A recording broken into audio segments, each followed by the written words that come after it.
Good afternoon. I am here with the Dr. Fredi Arias, that is the expert in economy in the university and also in other countries is very recognized. I, Yeah, go ahead. I have some questions about the economy in Guatemala. Okay. Um, I know that the economy in Latin America is based in agriculture and also our business like maquilas and that jobs that pass the generation in generation. Mhm. But these people, the salary is very low. And how we can do for the salary increase and they can have the basic basket. Okay. Good afternoon. Very happy to be with you here. Um, well, salaries are based upon productivity, labor productivity. If the salary is low, it's because the productivity of the people are low. So what we could do is increase productivity. How can you increase productivity? Train the people, you know? You train the people, you educate the people, so the people will be more productive, and then they can make a better salary. Okay.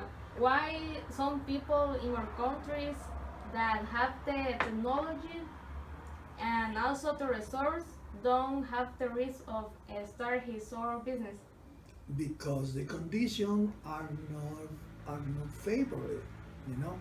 The condition for investment has to be favorably in order to some people take a risk to put their money in that enterprise. So in Central America and the rest of Latin America, the conditions are not very clear, you know. So people are kind of afraid to invest their money and wait for return, let's say 5 or 10 years ago. So it's too risky, you know. Our environment, our economic environment is too risky for the people to invest in our countries. That's probably the main reason that people don't invest. In 2015, Guatemala suffered to the missile of the government for the case The Line that put in evidence the corruption of the president and also of the government. Uh, this passed in August, and also all the people in Guatemala organized march and also no work a day for can denounce this. And how you think this affect the image of Guatemala for all the countries that maximum alias for the economy in Guatemala, like donations or new infrastructure? It's very bad, really bad. It's tremendously bad. Corruption really is one of the worst disease the country can suffer.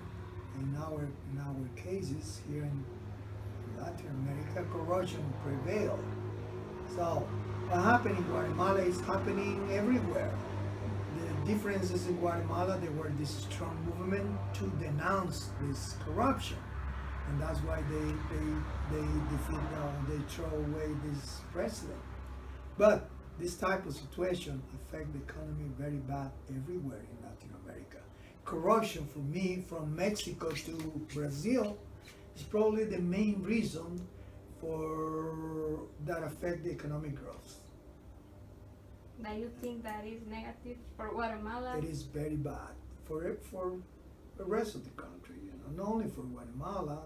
Like I said, Guatemala is just one single case, and it's happening everywhere. You know, it's happening in Honduras, it's happening in Nicaragua, El Salvador, Costa Rica, Ecuador, Brazil. We just heard that they overthrew the Brazilian president too because of corruption.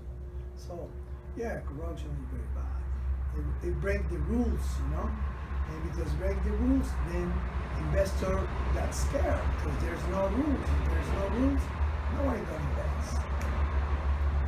Uh, why also the country in Central America, when have the resource, the personnel, the education, the knowledge, don't appreciate the national products and don't um, create new opportunities for can chains or products for other countries and also export, imports. You mean local people don't Mm-hmm. buy local goods? Yeah. Why they don't buy local goods? Uh-huh. Well, to be cynical, it's because the local goods are the bad quality, probably, or maybe the international goods has a better marketing strategy, and so we here in this country think every good from outside the country are better than our goods. So it is quality for one side, and also is marketing on the other side. Yeah. And why some products like coffee, corn, and more are very popular in other countries like United States. Well, because in those countries, coffee is not a common good. You know, it is a foreign good. It is how do you say? It is mm, a good come from the jungle, Mm. and they think it is natural. So it is natural is good for them. I don't know if I say it right. I guess they don't produce coffee, and so if because they don't produce coffee, coffee is becoming part of their diet, so they buy coffee. The percentage of unemployment in Guatemala shows a low number in comparison with other countries in Central America. Mhm. But the poverty and malnutrition is more wide. Well, Guatemalan economy is the largest economy in Central America. Guatemalan economy is 7 times greater than Honduran's economy. So it's a large economy. It's a big economy. So given that condition, it's more dynamic and produce more jobs. However, in Guatemala, income distribution is very skewed, because of this ethnicity situation in Guatemala, native people are not they're not they're not strong participate on the economy. They live like outside of the economy system, and due to this condition they're not receive the benefit of economic growth. So I think in Guatemala, more than the rest of Central America, there is a division between ethnic groups, and probably that's the reason why income distribution is not very uniform. So a few people has a lot of money, and a lot of people has a few money. And how Guatemala can do for these people that don't have the opportunity of a good job can be a job and also more productive for the country. Well, I think there is a racism feeling in Guatemala against the Mayans and all those ethnic groups. So they have to fight that feeling in the first place. Secondly, they have to incorporate to the culture, to the general culture. A lot of those guys don't speak Spanish. So it is. I think is a very complex problem that Guatemala is facing, and it will take quite some time to resolve it. But they has to make a political decision in order to reduce this type of discrimination. As we can improve our system economy of choose way to way minimum for way increase and the cost of the basic basket can low. Two things. One, like I said before, you have to train the people. You have to train the people in order to be more productive.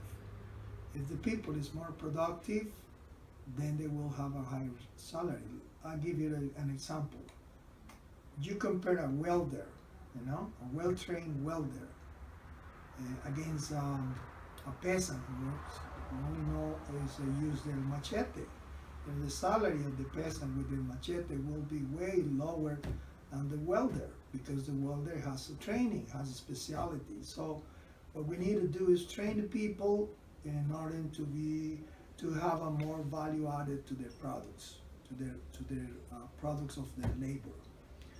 On the other hand, we have to increase the supply of those products. You know, we have to increase the supply of basic food. We don't have enough basic food in order to have a price reduction. How do you do that? Well, you have to intervene the agriculture. You know, you have to affect directly the agriculture. You have to create incentives for farmers to produce more. You know, if the farmers produce more, they will increase the supply. If they increase the supply, then the price will go down. Again, it's productivity. Productivity of labor in the case of the people, and productivity of the land in the case of the farmers. And for last, how we can do a better economy for the young people, like raising graves? It is a very sad story. The problem is we don't have our young generation are not well trained, and they don't respond to market demands. So you have a kid graduated from school, from college, from university, in some area that the market doesn't demand.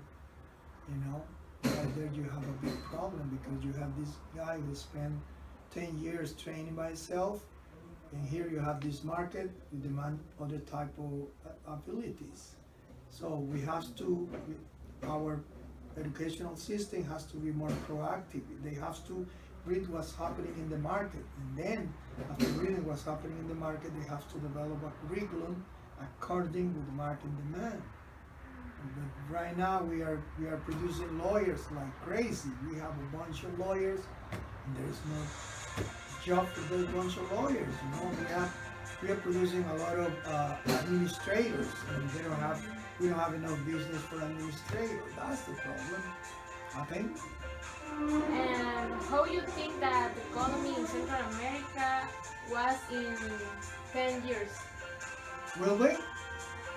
I think it will be better.